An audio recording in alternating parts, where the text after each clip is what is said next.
Yo, what's going on, everyone? It's V8 tapping back into the network. So I got the full drag pack set up with the 255/60s on the rear and the 235/60s on the front. And this is the quickest it's ever been and the most traction that it's ever gotten, for sure.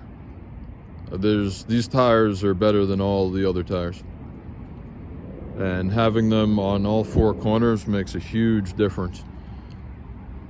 So the rears are a 27-inch tall tire and the fronts are 26, meaning that it's on a slight rake. It's a little bit lower in the front than in the rear, and I don't mind that. And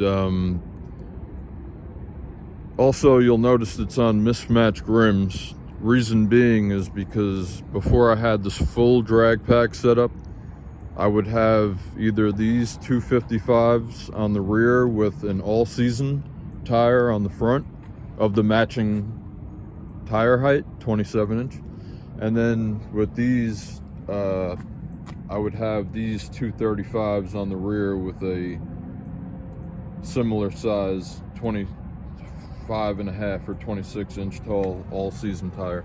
So I only bought these drag radials really to have them on the rear. This is just an experiment, but you know, it ends up working better than all the other tire setups. If I was to choose what size I'd prefer to have all around, I'd probably choose the slightly smaller ones, the 26-inch tall 235/60s, because they're both good tires and it's not too much power where you need the wider 255. It works just fine with the 235s on the rear. So I would just choose the slightly smaller tire if I were to have them on the front and rear. But, you know, I'm going to leave it like this. It works fine. And I like the way it looks, personally. I don't mind the rake.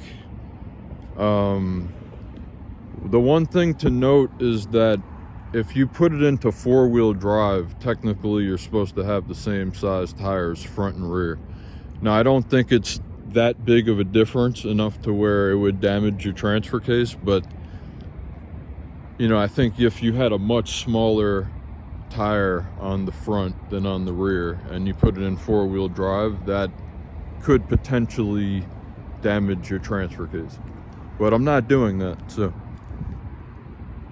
I haven't done a four-wheel drive pull with this setup yet. I've only had it in rear-wheel drive, but it's a lot quicker.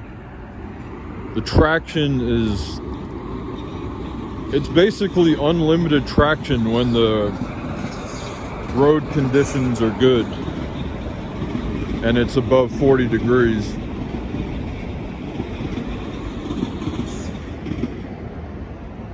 You know, the setup doesn't work good in the cold. It doesn't work at all in the snow or the rain, but on a dry day, this is the best tire setup I've ever driven on. Like, these are the best tires I've ever had, most expensive, but you do get what you pay for with these Mickey Thompsons, I must say. So next video will be me testing out this setup, and yeah, it's amazing. It's V8 signing out. Peace and blessings to everyone. Hope everybody's doing well. Happy holidays. See you in the next one. Peace.